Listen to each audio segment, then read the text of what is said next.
წარმებით მე თქვენი მეგობარი პატარა გლობუსსა გახლავართ. როგორც იცით, სულ ტრიალებ და ვბრუნავ და ყველა ქვეყნის ამბავი ვიცი. დღეს გადავწყვიტე თქვენთვის საათის შექმნის ისტორია მომეყოლა. საათი კი, როგორც იცით, დროს აღნიშნავს. მოგეხსენებათ, დრო ყველაზე მნიშვნელოვანი რამაა ქვეყნად. დრო ყველაფერს ცვლის და სინამდვილეში დროა ყველაფრის მბრძანებელი. პირველი საათი, რომელიც ადამიანმა გამოიგონა, მზის საათი იყო, ძალიან ადვილი კონსტრუქციით, მიწაში ჩარჭობილი ჯოხითა და მის გარშემო დახატული დროის ასათვლელი ციფერბლატით. მაგრამ მზის საათის ნაკლი იცით რა იყო, ბავშვებო?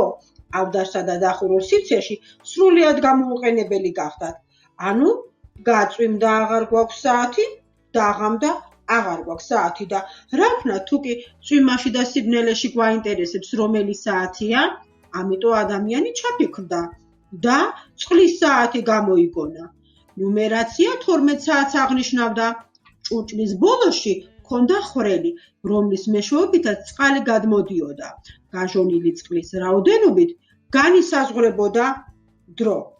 ამის შემდეგ შეიქმნა ქვიშის საათი, რომელიც დროს მხოლოდ მოკლე მონაკვეთს აჩვენებდა. სულ რაღაც ნახევარ საათს, რაც მერცმუნეთ ძალიან მოუხერხებელი გახდათ. ყოველ ნახევარ საათში საათი გადააბრუნე და ისევ გადმოაბრუნე. ამიტომ ადამიანი ისევ ჩაფიქრდა და მოიფიქრა საათის მექანიზმი.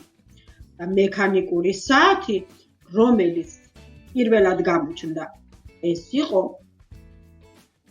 მონასტრის კოშკურაზე, რომელსაც მხოლოდ ერთი ის არის და მასიური გირები ჰქონდა, რომლის საშუალებითაც ზარს ეკდა. ადამიანები მეტად დამოკიდებული გახდა დროზე. გაჩნდა ჯიბის მცირე ზომის საათები, რომლის ტარებაც საჭიროსთან ერთად მოდურიც იყო. პირველი მაჯის საათი კი მანდილოსნებს ერგოდა ის სამკაულის ფუნქციას ასრულებდა. მე-20 საუკუნეში საათი უფრო დაფასდა, გაჩნდა ელექტრონული საათები, რომელიც ზუსტ დროს აჩვენებდნენ. საათების მწარმოებელი ქვეყანა კი გახლდათ შვეიცარია. ზოგმა დრო იმდენად დააფასა, რომ შეიქმნა უძვირფასესი, ქვებით გაწყობილი, უძვირესი მაჯის საათი, რომლის ფასი $1,000,000-საც კი აჭარბებდა. დაიმახსოვრეთ, ჩემო პატარა მეგობრებო, თავარია იცოდეთ დროის ფასი. ნუ დაკარგავთ დროს ტყუილად. მომავალ შეხვედრამდე, პატარები.